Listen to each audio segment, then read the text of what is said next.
Now, we talk a lot also about creativity in business. I'm a business owner, so I'm allowed to use my creativity there.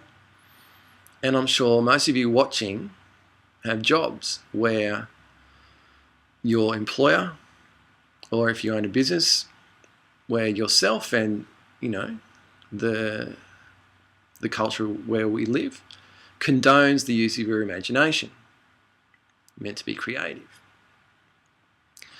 But if you take that creativity and that imagination and you apply it to other areas of your life that are not the officially sanctioned areas of creativity, then suddenly you set yourself outside the bounds of the culture. You set yourself outside the bounds of what most people believe is your right. It makes most people reasonably uncomfortable, as I'm finding my fast is making many people uncomfortable.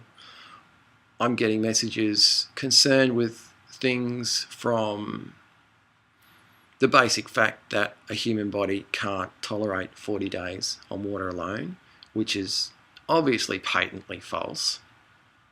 I mean, just go to YouTube. There's hundreds of people that have done it.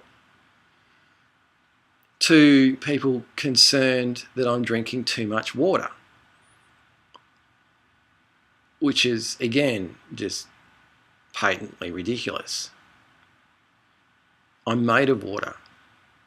The overall majority of what I'm made of is water.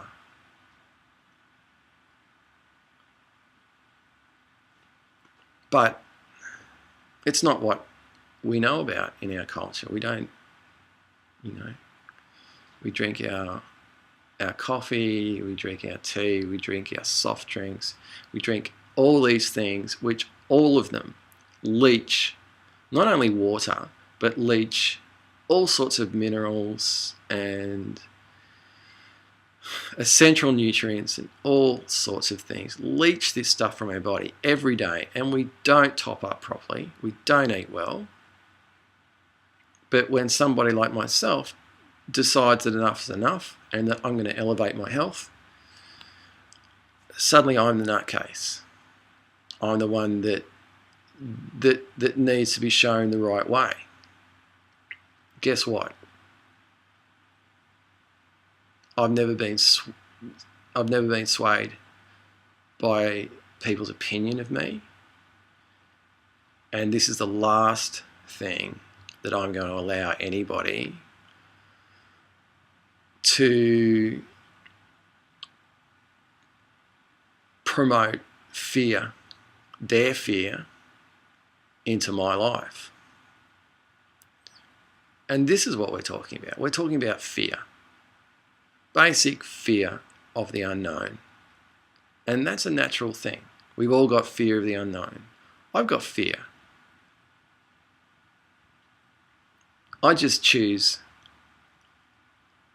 to not always allow my fear to keep me inside a box. So what I'm doing is I'm using my creativity. I'm using my imagination. I'm imagining a better me. I'm imagining a healthier, more active, more engaged, an all-round higher level of being. I'm using my creativity to imagine this, and this is my imagining. You're watching my imagining. But apparently, that's not allowed. Apparently, the use of my creativity and my imagining as concerned with this part of my life is to be frowned on and even laughed at. And at least utilised as an illustration of something bad. Meanwhile, most of us clump along in jobs we don't like, eating food that is bad for us, taking substances to enhance our fun. Let me talk to you about fun.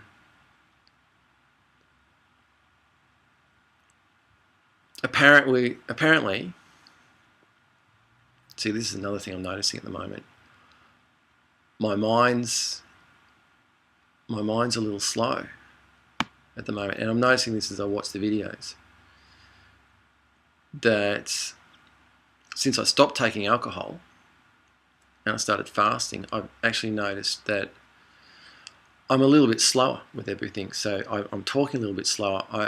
My body's reacting a little bit slower to everything, which is an interesting phenomenon, but I'm feeling it pick up. Even now, I'm feeling it pick up.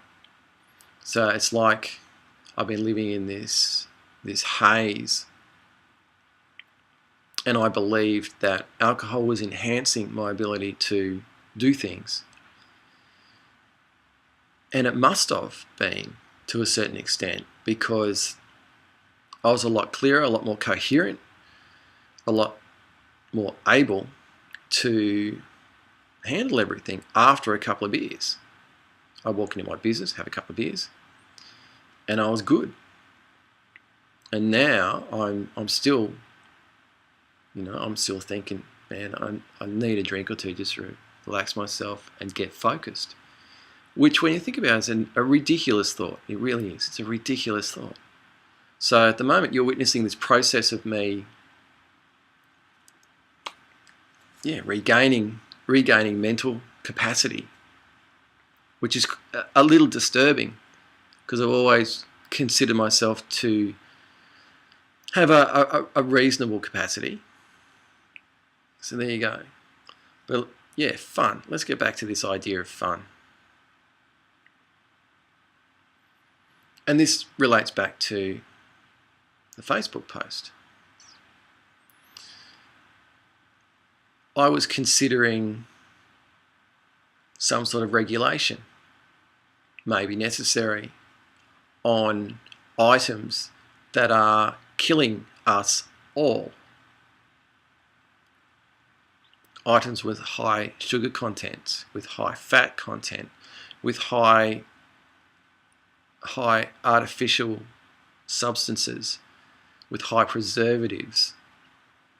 Considering that some of these things, if we can't regulate ourselves, they will have to be regulated for us. And the basis of this argument is in the data. Australia is one of the most obese countries in the world, and still climbing. It is epidemic, and as I said on the post, it's epidemic and endemic in our society. We know what the major culprits are. Soft drinks, takeaway food. It's really quite simple. Yet what we're doing is trying to figure out how we're going to fund all these sick people, instead of just looking at what the problem is and cracking down on it, because obviously nothing else is working. Anyway, the cracking down on it, that's apparently going to infringe people's freedom to make choices. Now, some choices are bad, and don't get me wrong, I'm not ever saying for a moment that you outlaw these items. I mean, I don't drink soft drink. I haven't for many years. But I still do enjoy once in a while. I mean, the kids love occasionally a Friday night fish and chips. And we're essentially a vegetarian family. But occasionally. So I'm not going for outlawing this stuff. But we're going to have to do something about it, surely. But I was thinking about this idea of fun, our freedom to make bad choices, and we associate bad choices with fun. And being in the music industry, I've possibly had a little bit more fun than a lot of you watching. I'm sure some of you watching have had way more fun than me. But